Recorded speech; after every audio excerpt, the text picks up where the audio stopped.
Um caso que atravessou fronteiras, rompeu o silêncio de famílias e colocou o meio gospel no centro de uma tempestade. Uma denúncia feita nos Estados Unidos que rapidamente ganhou manchetes no Brasil.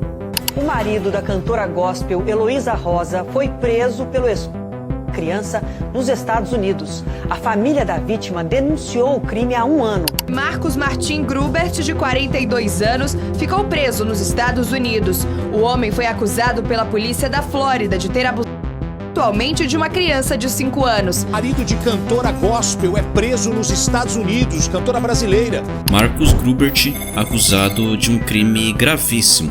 Ao seu lado, uma artista conhecida da música cristã, Heloísa Rosa, que mesmo sem responder a nenhuma acusação, viu sua vida e sua carreira serem arrastadas para o olho do furacão. Uma criança inocente envolvida, 2 versões opostas, uma guerra de narrativas que dividiu opiniões e colocou em dúvida o que é verdade, o que é versão e que ainda permanece com muitas perguntas sem respostas. Nesse vídeo, você vai entender cada detalhe dessa história e quais cicatrizes emocionais e profissionais esse caso deixou para os envolvidos.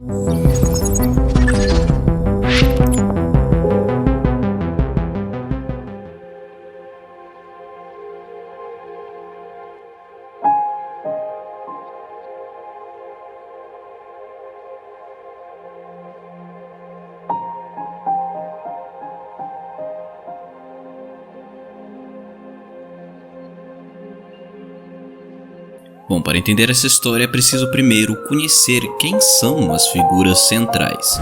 Heloísa Rosa é um dos nomes mais reconhecidos da música gospel brasileira. Construiu uma reputação sólida como cantora, compositora e ministra de louvor, conquistando milhares de admiradores no meio cristão. Ela cantou ao lado de grandes nomes do gospel brasileiro como Fernandinho e Mauro Henrique. Ao seu lado está Marcos Grubert, empresário brasileiro com cidadania americana que ganhou notoriedade pública justamente por seu casamento com Heloísa. Juntos, eles tiveram 2 filhos e formaram uma família que até então era vista como exemplo no meio cristão. Marcos é filho de Irineu Grubert e Fátima Grubert. Seu pai Irineu é pastor, escritor, conferencista e líder com grande influência tanto no Brasil quanto nos Estados Unidos. Fundador do ministério Irineu Grubert, ele se tornou uma referência espiritual para muitos pastores. Em 2019, o ministério Irineu Grubert foi transferido para a Alcance Church, tornando Irineu um dos grandes responsáveis pela consolidação do ministério em terras americanas. A Alcance Church em Orlando, agora liderada pelos pastores Paulo e Juliana Subirá. Heloísa e Marcos passaram a fazer parte da Alcance Church, com Marcos assumindo como secretário e Heloísa como tesoureira. Funções que, em um contexto eclesiástico, não envolvem apenas tarefas administrativas, mas também uma grande responsabilidade moral. Aline Sampaio, seu marido Elcio Silva e filhos. Aline chegou aos Estados Unidos em fevereiro de 2019, logo eles começaram a frequentar a Alcance Church em Orlando, onde conheceram de perto Marcos Grubert e Heloísa. Com o tempo, a relação entre as famílias se fortaleceu, momentos compartilhados dentro e fora da igreja criaram um laço de amizade que parecia sólido. Essa proximidade fez com que Heloísa convidasse Aline para trabalhar ao seu lado, atuando como assessora em sua carreira. A nova função não apenas aproximou ainda mais as duas, mas também abriu portas para Aline. Sua atuação como assessora a colocou em contato com outros cantores conhecidos do cenário gospel que passavam pelos Estados Unidos, ampliando sua rede de conexões e oportunidades.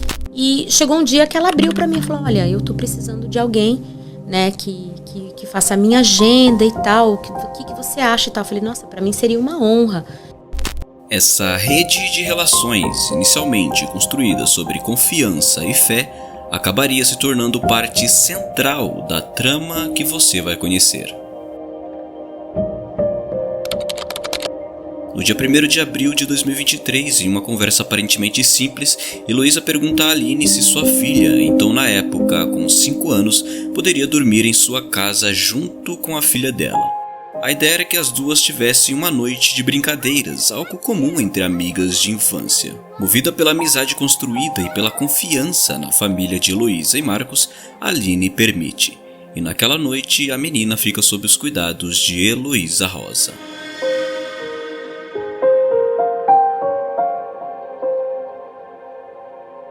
Em 2 de abril, Aline chega para buscar a sua filha.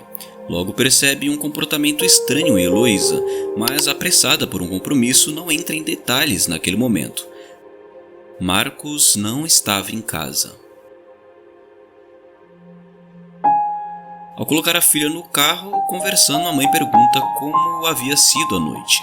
A resposta que veio foi algo que fez o coração de Aline gelar e que ela jamais imaginaria ouvir da boca de sua filha. Ela falou, você quer entrar tomar café? Tal. Eu falei, amiga, eu não vou entrar porque eu tenho que buscar minha mãe ainda, que eu deixei ela no aniversário, lá no almoço e tal, mas obrigada, eu amo estar com você e tal, mas eu não posso, tal. E peguei a Lívia e fui pro carro. Tá. Meu esposo estava esperando no carro, meu esposo na direção, eu do lado, Lívia no banco de trás, tá?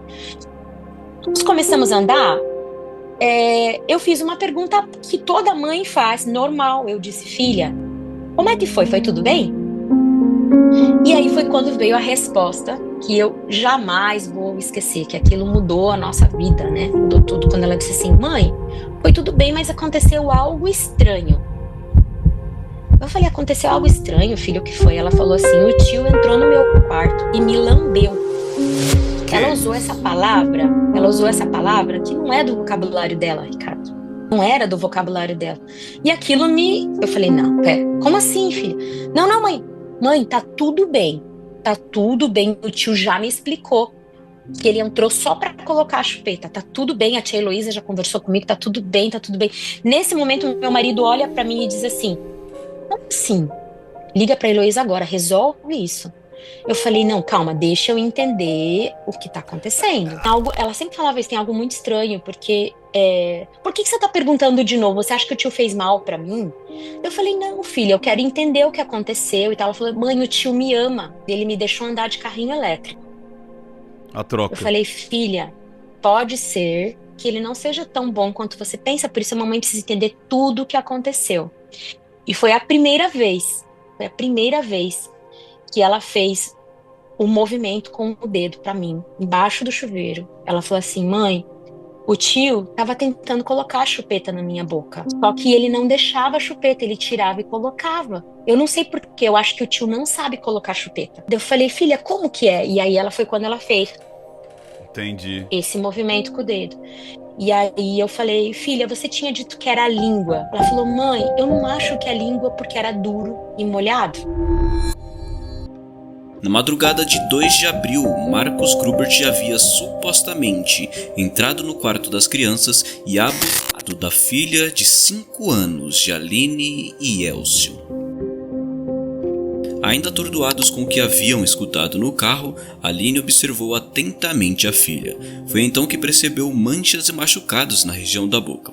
Ela imediatamente registrou tudo em fotografias. Em seguida, notou também manchas suspeitas na roupa com a qual a criança havia dormido.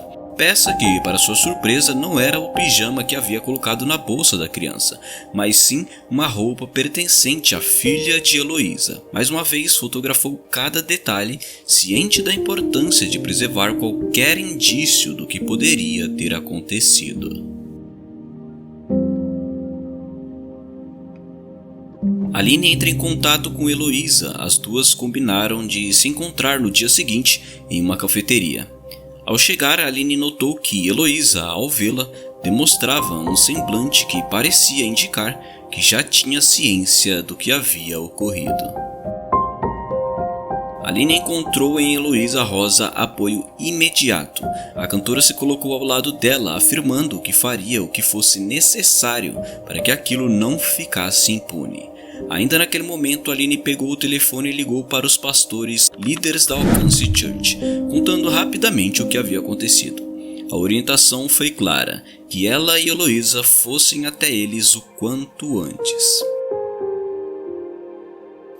No escritório pastoral foi a própria Heloísa quem tomou a frente, relatando aos pastores cada detalhe do que havia acontecido e confirmando o relato da criança. Mas durante a conversa, uma frase do pastor chamou a atenção de Aline. Alguém precisa parar o Marcos. Aquela fala dita de forma séria e direta fez Aline sentir que havia algo maior por trás da situação, algo que talvez todos ali soubessem, menos ela. Seguindo a orientação dos pastores, eles entraram em contato com a Fundação Hope and Justice, uma organização internacional que atua na prevenção e combate ao tráfico humano, contrabando de pessoas, violência doméstica e exploração sexual infantil. A fundação ofereceu suporte imediato à família da vítima. Aline ainda não sabia, mas a Fundação Hope and Justice se tornaria ali um aliado importante para ela neste caso. Ainda naquele dia, a Hope and Justice recolheu o depoimento de Heloísa, Aline e também dos pastores Paulo e Juliana Subirá. Após ouvir cada detalhe, a fundação orientou os pais da criança a fazerem uma denúncia formal na Hotline, canal de emergência oficial dos Estados Unidos para reportar casos de abuso infantil, disponível 24 horas por dia, que aciona imediatamente os órgãos competentes. Na manhã seguinte, a resposta foi rápida. O investigador já estava na porta da casa de Aline. Ele colheu informações, registrou relatórios e tirou fotos das crianças para documentar as evidências. Paralelamente, o DCF, Departamento de Crianças e Famílias, também recolheu os depoimentos de Aline e Heloísa. E nesse momento, um fato importante já havia acontecido. Heloísa Rosa havia se separado de Marcos Grubert.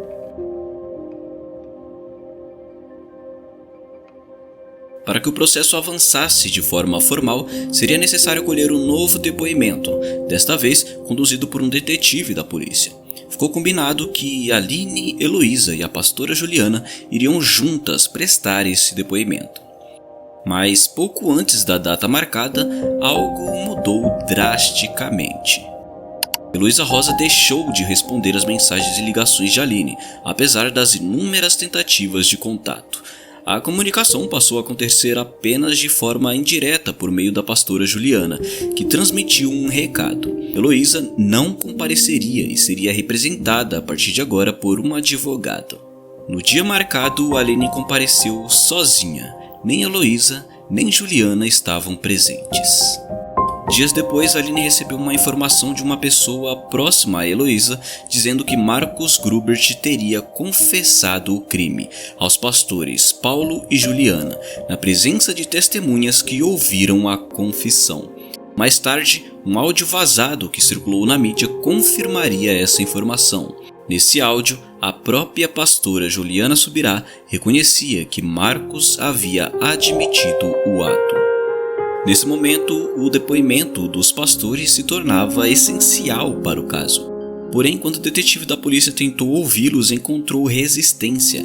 Ambos já estavam representados por advogado e se negaram a depor, alegando privilégio pastoral. Um recurso legal que, em alguns estados dos Estados Unidos, garante que líderes religiosos não sejam obrigados a revelar informações obtidas em contextos de aconselhamento ou confissão, preservando a confidencialidade entre pastor e fiel. Aline e sua família já não se sentiam tão abraçados e apoiados pela Alcance Church. A investigação conduzida pela polícia da Flórida se estendeu por aproximadamente um ano. Durante esse período, as autoridades reuniram e analisaram uma série de evidências e o conjunto delas foi considerado sólido o suficiente e conclusivo para comprovar o crime. Entre as provas apresentadas estavam material humano adulto encontrado na roupa que a criança vestia na noite do ocorrido, com exame de DNA confirmando ser de Marcos Grubert, infecção de garganta e lesões de herpes bucais compatíveis com bactérias e vírus transmitido por contato com órgãos específicos adultos, ocorrências típicas nesse tipo de caso. Laudos psicológicos realizados com a criança que confirmaram a vivência do ato abusivo. Análise e laudo sexológico detalhando as lesões e evidências físicas compatíveis com o abuso. Avaliação do depoimento da vítima, conduzida por profissionais que trabalham para o governo americano, concluindo que havia consistência em seus relatos e que não houve indução ou manipulação em suas falas por parte de adultos. O conjunto dessas provas formou uma base incontestável para a acusação, e em 21 de maio de 2024, Marcos Grubert foi preso preventivamente, enquadrado em crime capital. Uma acusação grave que poderia resultar em uma sentença de 25 anos até prisão perpétua.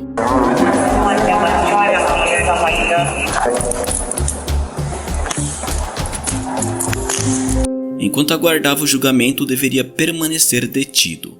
Para Aline e sua família, aquilo foi um alívio profundo. Havia esperança de que Marcos jamais voltaria às ruas. Assim que Marcos foi preso, uma nova revelação veio à tona. No Brasil, uma ex-assessora de Heloísa Rosa decidiu quebrar o silêncio. Ela contou que aos 24 anos havia sido vítima de Marcos. Com a notícia da prisão, ela se sentiu finalmente segura para vir a público e relatou com detalhes o ocorrido. Seu testemunho reforçava a ideia de um padrão de comportamento, fortalecendo ainda mais as suspeitas contra Marcos. Os meninos foram para um apartamento no mesmo condomínio e eu morava na kitnet com uma menina que limpava a casa dela, a Rose. E era atrás da rua onde ela morava.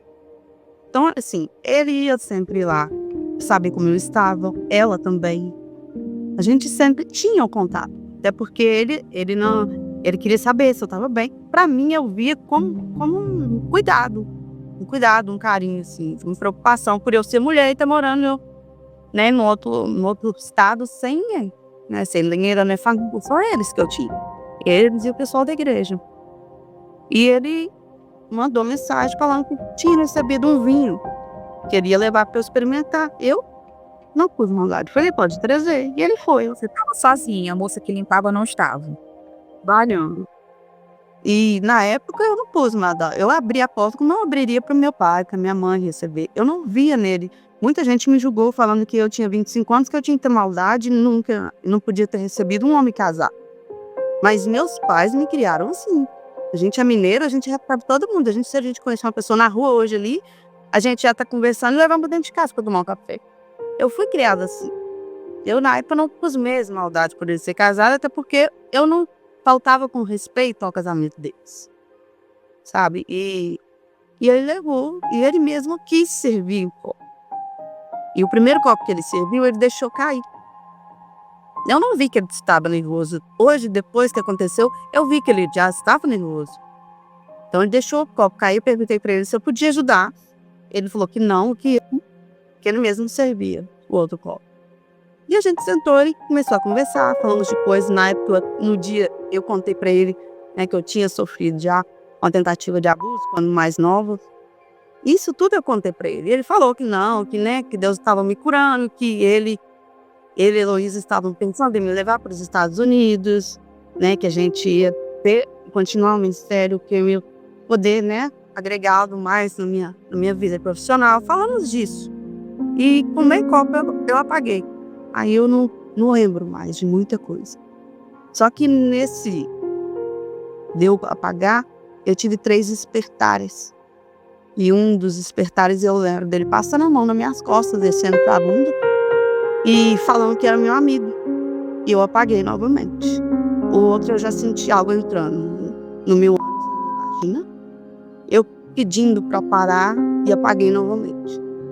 O outro despertar que eu tive foi ele me sacudindo e falando: Josi, me perdoa. E eu assim, perdoar por quê? Eu não estava entendendo, mas estava muito sonâmbula ainda. E ele falou assim: eu não tenho que te suprir o que você precisa ser suprida. Foram essas palavras. Depois eu apaguei, quando eu acordei, ele já não estava mais lá. E quando eu acordei, levantei, fui ao banheiro, eu estava com sangue, né, parte de vítimas. Eu entrei em desespero. É difícil lembrar isso, por muito tempo eu quis esquecer. Sabe, eu bloqueei muita coisa. Tem testemunhas a meu favor. Pessoas que eu contei que eram irmãs, alguns familiares. Mas o testemunho mais importante, que mais me importa, que vai vir a seguir, eu vou mostrar para vocês a seguir, é da pessoa mais importante para mim. E com toda a sua simplicidade, ela vai contar o que houve. Boa noite, pessoal. Eu quero, através desse vídeo, esclarecer algumas coisas aqui.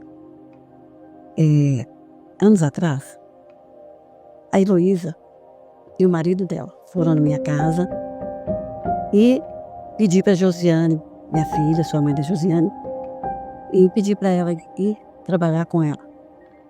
Naquela época, eu nem queria, não queria que ela fosse. Mas ela estava com 24 anos e eu falei assim, se você quer, é o que você quer, então você vai. Mas não porque eu queira. A Josi era uma menina bem simples, sem maldade, naquela época. Ela tinha 24 anos, mas ela não tinha maldade das coisas do mundo igual que tinha. A Josi era uma moça que sonhava em casar virgem. A Josi sonhava em ter uma família. E a Heloísa foi na minha casa, pediu para ela ir trabalhar, que se ela não, palavras dela, se ela não precisa se preocupar, porque eu vou cuidar da Josi, nós vamos cuidar da Josi, eu e meu marido, como se fosse a nossa filha. Não precisa se preocupar, porque ela vai estar bem cuidada. Agora, depois que aconteceu isso tudo, ela fica tirando o corpo fora. Eu acho assim, ela é muito cara de pau. Porque crente, igual ela está se mostrando, tá? O mundo está cheio. Tá? O cristão que é o cristão, ele assume aquilo que a palavra dele. Ele cumpre a palavra dele. A palavra de Deus diz que sim, sim ou não, não. Né?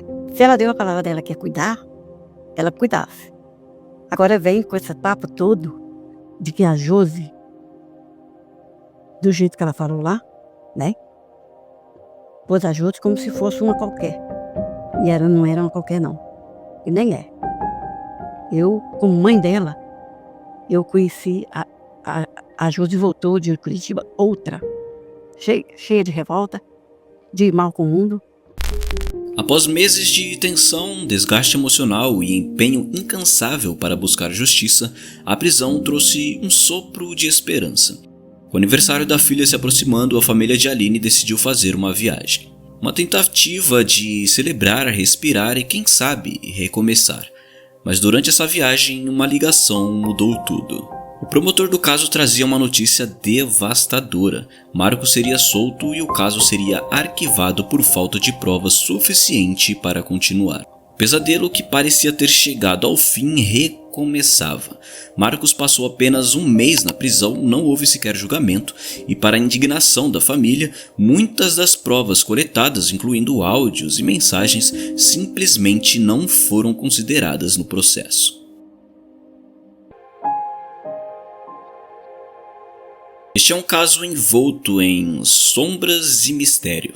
Há uma sensação de que por trás das cortinas existem peças ocultas nesse quebra-cabeça, segredos que alguns preferem manter escondidos e perguntas sem respostas. Se naquela noite fatídica houve mesmo um crime, por que Marcos deixaria uma prova tão incriminadora com a própria vítima? A roupa onde foi encontrado o seu DNA, que vale lembrar nem era da filha de Aline, mas sim da própria filha de Marcos. Poderia ter sido facilmente lavada ou descartada. Por que não fez? Nos Estados Unidos, quando um imigrante denuncia e comprova um crime grave cometido por um cidadão americano, existe a possibilidade de receber documentos especiais de permanência, como o visto U ou outros benefícios imigratórios. A defesa de Marcos se apoia nisso, acusando Aline de criar toda a situação para obter vantagem, cidadania e até compensação financeira. Mas seria uma criança de apenas 5 ou 6 anos capaz de inventar uma narrativa tão detalhada? E mesmo que tivesse sido induzida, como teria conseguido enganar especialistas forenses e psicólogos treinados que atestaram que seu depoimento não apresentava sinais de manipulação? Seria uma mãe capaz de expor a própria filha a algo tão grave apenas por documentos americanos? É verdade que em casos como esse, reviravoltas inesperadas e revelações absurdas já aconteceram no passado. Mas será que este é um desses casos? Em todo esse tempo não surgiu sequer uma única pessoa, além da família e dos advogados de Marcos, disposta a se manifestar publicamente em defesa de sua índole, caráter ou reputação como homem e pai de família. Nenhuma voz de peso para dizer eu conheço Marcos e ele não seria capaz disso. A única vez que ele falou sobre o assunto foi ao ser surpreendido por uma jornalista da TV Connect USA. Visivelmente desconfortável, respondeu de forma apressada, sem entrar em detalhes. Eu acho que a lei tem se provado. Eu não preciso fazer defesa pessoal das coisas, certo? A lei tem se provado e mostrado a verdade de todos os fatos, né? Eu quero reservar o comentário final para a decisão da juíza na quinta-feira. Por agora, eu vou me reservar nesse sentido, tá? Minha família tem sofrido muitos ataques desde o começo. Me coloco inocente e me coloquei em favor e me coloquei disposto perante a lei. Sempre estive dentro dos Estados Unidos em todas as negociações. Tenho cidadanias que eu posso estar dupla em qualquer lugar. Sempre obtive a minha confiabilidade de estar na localidade. Mas nesse momento eu vou reservar literalmente a minha opinião, tá? Desde então, nunca deu entrevistas, nunca apresentou sua versão dos fatos e permaneceu em silêncio absoluto. Se é inocente, por que não lutar para limpar seu nome e defender sua honra? Aliás, enquanto Marcos se cala, sua esposa e cantora Heloísa Rosa se tornou o rosto exposto dessa história, sendo constantemente massacrada na internet por comentários, críticas e questionamentos. Ela quem veio a público sozinha rebater as críticas e questionamentos defendendo o marido. E mesmo diante disso, Marcos não apareceu para defendê-la publicamente. Ao contrário, parece usá-la como um escudo contra a pressão e as críticas, e é protegido sempre por uma rede de apoio que o coloca quase como a verdadeira vítima dessa história. Os pastores Paulo e Juliana Subirá, que tinham proximidade com Marcos e conheciam a família, se beneficiaram do chamado privilégio pastoral. Porém, na legislação da Flórida, esse privilégio não é absoluto, e em caso de abuso infantil, líderes religiosos são obrigados a denunciar suspeitas às autoridades. Teria havido, nesse caso, um erro da justiça americana? Uma falha na investigação? Ou até mesmo uma brecha na lei que impediu que informações importantes viessem à tona? A polícia investigativa americana, com recursos e métodos considerados referência para diversos países, trabalhou por meses até concluir que havia prova suficiente contra Marcos. As evidências eram tão consistentes que o enquadraram em um crime capital e ele sequer teve direito à fiança. Mas algo mudou repentinamente e sem que o caso fosse sequer a julgamento, tudo tomou outro rumo. Como isso teria acontecido? Seria o pai de Marcos tão influente a ponto de manipular e mudar a decisão de um promotor americano? Teria ele o poder de silenciar os pastores da igreja Alcance? Bom, se essa hipótese for verdadeira, o caso deixa de ser um crime grave contra uma criança e se transforma em algo ainda pior. Um possível esquema de omissão e cumplicidade envolvendo uma rede de pessoas, desde Heloísa Rosa, passando por um promotor americano e seu assessor, até os pais de Marcos, líderes religiosos e possíveis testemunhas que permaneceram em silêncio e que estão cientes dos casos tanto no Brasil quanto dos Estados Unidos. Em 2025, mais uma suposta vítima de Marcos veio a público. Ela afirma que em 2015 trabalhava como assessora de imprensa em um evento em Curitiba quando o crime teria ocorrido. Heloísa, como sempre, saiu em defesa do marido, afirmando que todas as mulheres que o acusam buscam apenas ganhar fama em cima do caso. Respondendo à primeira parte da sua pergunta, ele é inocente. Algumas pessoas precisam ouvir isso e por isso eu estou aqui para dizer. Agora, tecnicamente, na parte jurídica, Quando alguém não é réu, você não precisa declarar que ele é inocente, porque ele nunca foi réu, ele nunca foi acusado pelo estado da Flórida.